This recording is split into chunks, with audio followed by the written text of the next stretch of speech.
let them sing.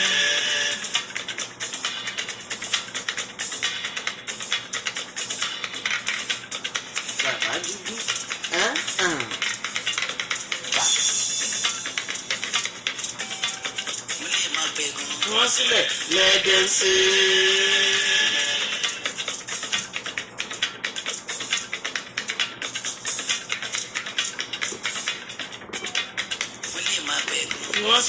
Let them sing.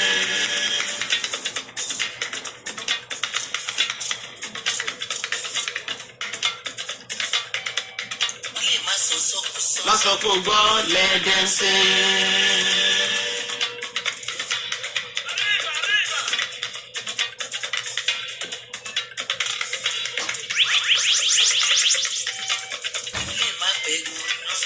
Let them sing.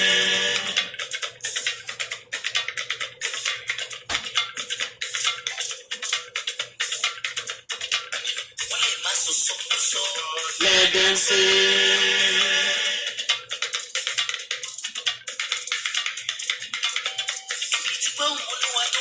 Àwa ẹ̀yin olórí mi o, ẹ bọ́ sínú pálásì bàbá mi kẹsì máa gbádùn lọ. Wá àwọn olórí mi o, ẹ bọ́ sínú pálásì bàbá mi kẹsì máa gbádùn lọ.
Yeah, thank you, our father, Sunny Ade. You really dig it for us, and we too will dance for it.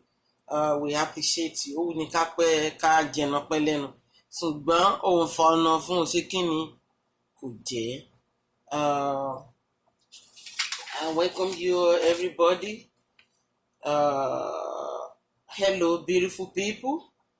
Tonight, I have a special song for my father and his beautiful queen. My name is Princess. Yeah, please subscribe and do the right thing. Oríire o la mọ̀ ṣe nílé ríya o. Oríire o la mọ̀ ṣe nílé ríya o. Igi wẹ́wẹ́ lókè yìí o, èrìgì abọ́là. Ọmọ wẹ́wẹ́ lókè mọ̀rẹ́, igi owó ni. Onímọ̀mí là á máa kán dé, ọ̀làmọ̀mí là á máa kán dé, ìrá gbogbo lọ́ máa kán dé Ilé-Ifẹ̀, mọ̀mí là á máa kán dé o ọba o. My name is Princess. This is Yoruba America Comedy Chanel. All is about counseling, adverts, and broadcasting. Ó wà fún Yorùbá àti èdè Gẹ̀ẹ́sì díẹ̀díẹ̀. A máa ń ṣe àwàdà ń bẹ̀ torí ẹni tó bá wà tó jẹ́ pé ó kàn wà depressed, tó bá ní problem pẹ́pẹ̀pẹ́ ní àráǹdì inú ẹ̀ á dùn, á bá wa rẹ́rìn-ín. And then tá bá rẹ́ni tó wà fún ẹni tó fẹ́ gbọ́ counseling fún ìparí ìjà, láti gbára ẹni níyànjú, láti bára ẹni sòótọ́ ọ̀rọ̀, ó wà náà. Ìpolówó ọjà ó wà. Then àwọn news tí wọ́n sọ lédè Gẹ̀ẹ́sì à ń túmọ̀ sí Yorùbá. Ìtàn sọ ní Yorùbá à ń túmọ̀ sí èdè Gẹ̀ẹ́sì fún àwọn èèyàn wa kọ̀ọ̀kan. tó jẹ́ pé wọn fi bẹ́ẹ̀ understand ìkan nínú méjèèjì la ṣe gbé ètò yìí kalẹ̀. Tonight I greet you all Yoruba people. Good evening, good morning, good night, anywhere you are. Tonight, I congratulate you, our father, Ooni of Ife, Àdìmúlà ti ilẹ̀ Ifẹ̀, ti ilẹ̀ gbogbo Yorùbá, Ọba Ẹnìtàn Adéyẹyè Ògúnwùsì, for your new queens. It is incredible to welcome all our queens that are working majestically. We love to have you all with us into Oduduwa house. I could see that all the amazing queens were giving warm welcome. My prayer to you all, by this time of next year, ìbejì làǹtìlanti, ọkùnrin àgbérò, obìnrin àgbérò, lágbára Olúwa. I have a palace orientation for you all as a one of Yoruba princess. Ẹ̀yin ìyá wa, ẹ má bínú mo kéré láti bá yín sọ̀rọ̀ gan torí ẹ ti di ìyá wa ń sìn. Ìkan lára àwọn princess yín ní ààfin Odùduwà ilẹ̀ Yorùbá láti Ẹ̀gbá, Kwara, Lagos State, Ọ̀ṣun, Ọ̀yọ́ lọ sí Èkìtì. Èmi ni aṣojú àwọn bàbá mi, àwọn ọba ilẹ̀ Yorùbá. Èmi ni princess wọn. Èmi ni mo tó láti bá yín sọ̀rọ̀ torí pé a fẹ́ fi tó yín létí àwọn nǹkan tó ń lọ láàfin, so that a mọ̀ pé àwọn bàbá màmá wọn ti sọ, ètè mi princess ọmọ yín náà mo fẹ́ sọ díẹ̀ because kì í ṣe gbogbo nǹkan náà ni wọ́n máa rántí. So most are the important things that I have for you tonight. Respect and give all the thorough care for our father, please. Very, very, very important. Because bá tinú bàbá bá dùn, gbogbo wa náà la máa lè jẹun, nínú wa máa dùn. Please, all the thorough care, ẹ bá mi fún wọn. Respect, ẹ bá mi fún wọn. Nǹkan tó bá wù yín lẹ lè fi wọ́n ṣe nínú yàrá o. Bẹ̀tẹ̀ bá ti step out, just a little bit, 1-2 step out. Please, give him highly respect. Just give it to him. Then we're all going to be happy with you. Okay? Thank you so much. Ẹ̀rọ ni tí mo kọ, wọ́n ní let them say, hey, bàbá wa ló kọrin bàbá sàn ni. Wọ́n ní ayé lè máa sọ̀sọ́kúsọ, máa sọ gbòpọ̀, let them say, ayé lè máa pẹ̀tàn, wọ́n lè máa sọ̀sọ́kúsọ, máa sọ pò tí ẹ rí, let them say, just walk away. That's the solution. Have dignity for yourself. Respect yourself. But to respect her, then you know how to respect others. You know how to respect all the elders in the palace. You know how to respect all the princess and prince in the palace. You know how to respect all the workers in the palace. You know how to respect all the visitors in the palace. Àmọ́ wípé àwọn workers yẹn o, wọ́n wá ṣiṣẹ́ ni, ṣùgbọ́n bẹ́ bá ṣe pọ́n wọn lé làwọn náà ṣe máa gbé yín o. Ẹni tó bá gbé rẹ̀ sókè, àwọn èèyàn wa ò kí àlàyé ìsìn mọ́ ayé àtijọ́ ní olórí ló bọ̀ wọ́n máa pa búrúbúrú. Nísìnyí wọ́n dúró mọ́ olórí, wọ́n dúró mọ́ kábíyèsí lọ́rùn níbẹ̀. If you respect yourself, wọ́n ní olórí yẹn kò jẹ́ fìyàn ṣeré, wọ́n máa pa búrúbúrú fún ẹni. Please keep it. Tẹ́ bá ń ṣe oúnjẹ bàbá mi mo bẹ̀yìn lórúkọ Ọlọ́run, wọn kì í sọ̀rọ̀ bóyá ẹ̀ tí gbọ́ yẹn tẹ́lẹ̀. Wọn kì í sọ̀rọ̀ lórí oúnjẹ ọba o. Tẹ́ bá gbóúnjẹ sí tébù fún wọn, please lọ́ra jókòó wọ́ọ́rọ́wọ́ sẹ́gbẹ̀ẹ́ kan. Ó gbọ́dọ̀ sọ̀rọ̀ tí bàbá mi fi máa jẹun tán. That is it. Fi sọ́wọ́ òsì ẹ má gbàgbé o. Make sure you are always there. Nígbà tán bá ń ṣe oúnjẹ tó bá láǹtòsí, bẹ́ẹ̀ tó bá ráyè tó bá wà ń bẹ̀, please cooperate and do the right thing. It will be well for you. Tó bá ṣe o. Listen to each other. Àwọn olórí kéékèèké ẹ listen sí Yèyélúà. Yèyélúà náà ready láti listen sí ọ̀rọ̀ yín bóyá ẹ bá nǹkan lọ fún wọn ìyá wa báwo la ṣe fẹ́ ṣe kínní ìyá wa báwo la ṣe fẹ́ ṣe lè àwọn náà ṣàlàyé fún yín tó bá dẹ̀ direct yín má sọ fún mi pé gẹ́gẹ́ kan ibi gbà kan náà jẹ́ gbé wa wọlé no ìyàtọ̀ wà ń bẹ̀ afẹ́fẹ́ fẹ́ sí ọjọ́ ti wà láàrin ẹ̀ àsìkò ti wà láàrin ẹ̀ àwọn ni Yèyélúà àwọn ni ìyá gbogbo wa ẹ̀yin náà ìyá gbogbo wa náà níyàn bet ẹ listen sí wọn àwọn náà dẹ̀ listen sí yín because I could see her is a very cool person so a lè jọ máa gbogbo a lè máa dà papọ̀ and then àwọn nǹkan míì tún wà tí mo tún fẹ́ bá yín sọ olórí wa Mariam Yèyélúà, you are welcome. I really appreciate you. We love you. Oníwà tútù bí àdàbà. That's orúkọ tí màá fún yín. Ìyá wa Elizabeth.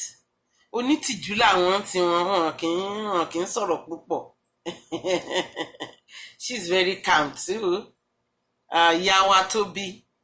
Our Cinderella. You are so beautiful. Everybody is so beautiful, but you are so beautiful too. So we love you. Please, behave well. Okay? Behave well. Because ojú ń wò yín o. Ojú ń wò yín. Ìyá wa Ashley, black and shine. My portable mother, love you so much. My, you know, Paddy, you know, America and London, we love you too. We love you so much. I like your gratitude to Baba very, very well. And continue. Keep it up. Okay? Thank you. They told you Baba Dada. As you are doing it, that everybody is seeing you, make sure you do it in inner room too. The other room. Do it there, over there for my Baba. Let my Baba have rest of mind. Let him enjoy himself anytime he's with you. Every one of you. Let him enjoy. Let Baba smile out when he's coming out from your room. So, you have to have determination. You have to endure. You have to be tolerated. You have to be patient. Patient in your tito. Ẹ tún gbọ́dọ̀ patient dáadáa.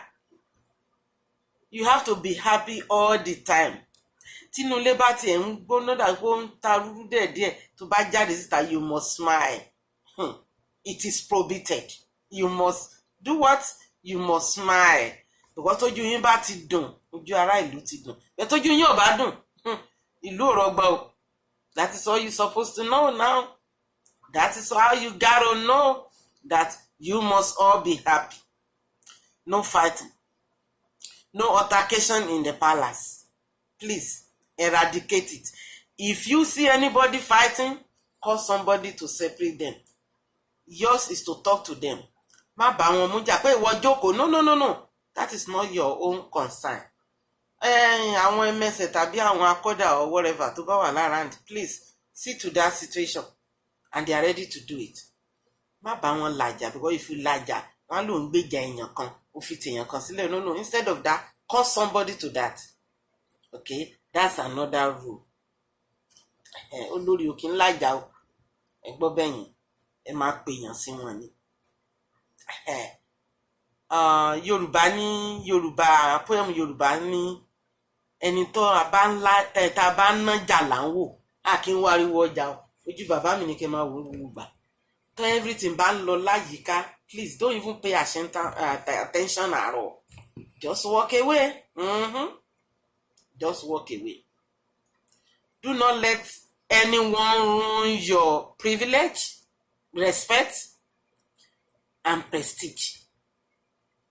Because nígbà tí ẹ bá lọ ṣe nǹkan tí ò dáa, ó ti rún nẹ̀, ó ti bàjẹ́. Because ẹni tó bá ṣe nǹkan tí ò dáa, tán bá sọ̀rọ̀ sí, tẹ́ni yẹn bá kúrò ní ààfin kò dáa. Mo ṣì ń bọ̀ wá sórí consequence or something like that. But do not let anybody ruin your joy. Don't ever say ngbati, wani. Stay away from that. Walk away from that. Orí ni ẹni dìrù láíláí. Also, love each other. Do not allow anyone from outside, from anywhere, to disorganize your activities in any way, in the palace, in outside. Ó yẹ jáde lọ síta ni o. Lè ra àwọn kan tó ń jó tó ń ṣe tó ń bẹ̀rẹ̀ sí ní sọ̀rọ̀ olórí ṣe mú bá ó ṣe gbà just walk away. Má jẹ́ kán disorganize attention. Please, má jẹ́ kán fún ẹ ní distraction. Just walk away. Náwó níbi tó ti yẹ kó ti náwó. Sọ̀rọ̀ níwọ̀n bá níbi tó yẹ kó ti sọ̀rọ̀ tó bá mú microphone, my dear, please. People are watching you. Sọ̀rọ̀ níwọ̀n bá. Do the right thing at the right time and move. Àwọn tó bá yẹ kẹ́ fún lówó, ẹ fún wọn lówó. Àwọn tó bá yẹ kẹ́ wojú wọn lásìkò, ẹ wojú wọn. Ìtó bá yẹ kẹ́ sọ fún bàbá, ẹ sọ fún bàbá. Ìtó bá yẹ kẹ́ sọ fún yèyélúwà, ẹ sọ fún yèyélúwà. Please, don't ever raise voice on anybody. Tó bá tẹ̀ jọ́ ọmọ ọ̀dọ̀ yín gan ni ẹ má bá wọn wí níta. Walk her inside and talk to her, because if you do that as àwọn aníwèrè obìnrin yẹn wèrè ni. Òyìnbó ṣe ń gbó mọ́mọ́ yẹn níta kò tiẹ̀ respect rẹ̀. But just tell her, go inside. Tó bá wọlé kó lọ bá wí ńbẹ̀. Give yourself respect. And give the community around people around you. Yes. Give them respect. Àwọn àníyàn olórí yẹn sọ̀rọ̀ níta o. Ó so neat gan, ó nice gan. So that is part of behavior. Tó yẹ kó lórí máa, tó lórí ń ṣe, tó dẹ̀ yẹ kẹ́yìn náà máa ṣe. Ó lórí ò kì í jà níta, wọn kì í sọ̀rọ̀ púpọ̀ níta o. Ó dàbí kábíyèsí ò gbọdọ̀ bínú, olórí ò gbọdọ̀ bínú o. So, please, always cooperate. Ẹ cooperate pẹ̀lú àwọn tó bá ń bá yín sọ̀rọ̀ níta. Ẹ cooperate pẹ̀lú àwọn ẹmẹsẹ̀. Kì í ṣe pé kẹ́ ẹ dọ̀rẹ́ ẹ pẹ́pẹ́ ti pẹ́pẹ́ o. Ọ̀wọ̀ gbọ́dọ̀ wà ń bẹ̀. Bẹ̀ tó bá bá yín sọ̀rọ̀, ẹ sọ pé ẹ ti gbọ́. Ẹ fún wọn lábọ̀. Ẹ cooperate pẹ̀lú àwọn láàrin ara yín, olórí sólórí, ẹ jọ sọ̀rọ̀. Tó bá ṣe ṣe pàápàá bẹ́yẹ̀ lè máa ibi tẹ́ wà ẹ lè máa lè sọ bẹ̀ di church pé kẹ́ máa gbàdúrà, but pray on your own. If possible, pray on your own. When you get up from bed, give thanks to God before you walk out. Okay? And then never interrupt to any other discussion until tí wọ́n bá pè yín. Tí wọ́n bá dà olórí nǹkan báyìí máa ṣẹlẹ̀ láàfin afẹ́ bá yín sọ, okay, mò ń bọ̀. Ẹ̀tẹ́ bá rí wọn tán jà, don't ever pè yàn akọ́dà ẹmẹsẹ̀ dá sí àwọn tó ń lọ yẹn ẹjọ́. Kẹ̀dẹ̀ kúrò ń bẹ̀ lẹ́sẹ̀kẹsẹ̀. Wọ́n wá kó ìjà wa yẹn wá bá yín, ẹ̀dẹ̀ bá wọn parí ẹ̀. Please, behave in the community very, very well. It's very, very important. Because people are watching you. Bó ṣe ń gbẹ́sẹ̀ wọ́n wẹ̀. Bó ṣe ń sọ̀rọ̀ wọ́n wẹ̀. Bó ṣe ń jẹ wọ́n wẹ̀. Bó ṣe ń waṣọ wọ́n wẹ̀. Bó ṣe ń hùwà wọ́n wẹ̀. Bó ṣe ń attend sáwọn èèyàn wọ́n wẹ̀. Ayélujára ti pọ̀, oríṣiríṣi la máa gbọ́ bẹ́ẹ̀. Tó bá ṣe dáadáa wọ́n ní àwọn olórí yẹn dẹ̀ dáa. Sókan tó dáa ni ẹ jẹ́ ká gbọ́ nípa yín o. Ṣẹ̀gbọ́. Follow rule and regulation. Behave like a queen in the community. However, give our father rest of mind. I repeat, give our Arole Oduduwa rest of mind. I repeat, give our Arole Oduduwa rest of mind. Please, let him enjoy himself. Okay? A conclusion. There will be consequences for disobey in the palace. Ẹni olórí tí ò bá ṣe gbogbo nǹkan. Ó pọ̀ o. Eléyìí tèmi sọ yìí àwọn nǹkan tó lè mú ọkàn bàbá balẹ̀ ni mò ń sọ fún yín o. Èmi ò mọ nǹkan tó àwọn nǹkan tó yẹ kẹ́ ṣe ní ìdájí wà o. Tó yẹ kẹ́ ṣe lálẹ́ kẹ́ tó sùn wà o. Tó yẹ kẹ́ ṣe lọ́sàn gangan wà o. Tó yẹ kẹ́ ṣe gbogbo àwọn schedule, any schedule gidi ní ààfin yẹn. Each one of you have your own schedule tó yẹ kó ṣe, tó dẹ̀ pé àwọn tó máa inspect, and please don't let them say bad thing about you. I know kò sẹ́ni tó rìn torí ẹ̀ ò kì í jì. Nobody's perfect, but at least do your best and leave the rest. God will be with you. God will be with my father. Mo tún gbàdúrà lẹ́ẹ̀kan sí níwòye àmọ́dún. Gbogbo yín lè máa bímọ lọ́wọ́ kan náà báyìí ni lọ́ máa ṣe any corner of that palace. Then I will come over, I will bring iyán and ẹ̀fọ́. Yes, for everybody to eat from Ekiti, from Oreotun Palace. Yes, I will bring iyán and ẹ̀fọ́ for everybody to eat, because that time I'll be so much happy with you while you are having your own baby on you. In Jesus' name, as I'm praying now, it will be so in Jesus' name. Amen. I love you all, and I'm proud of you. Thank you, boss. Take care of our what? Our father. Bye.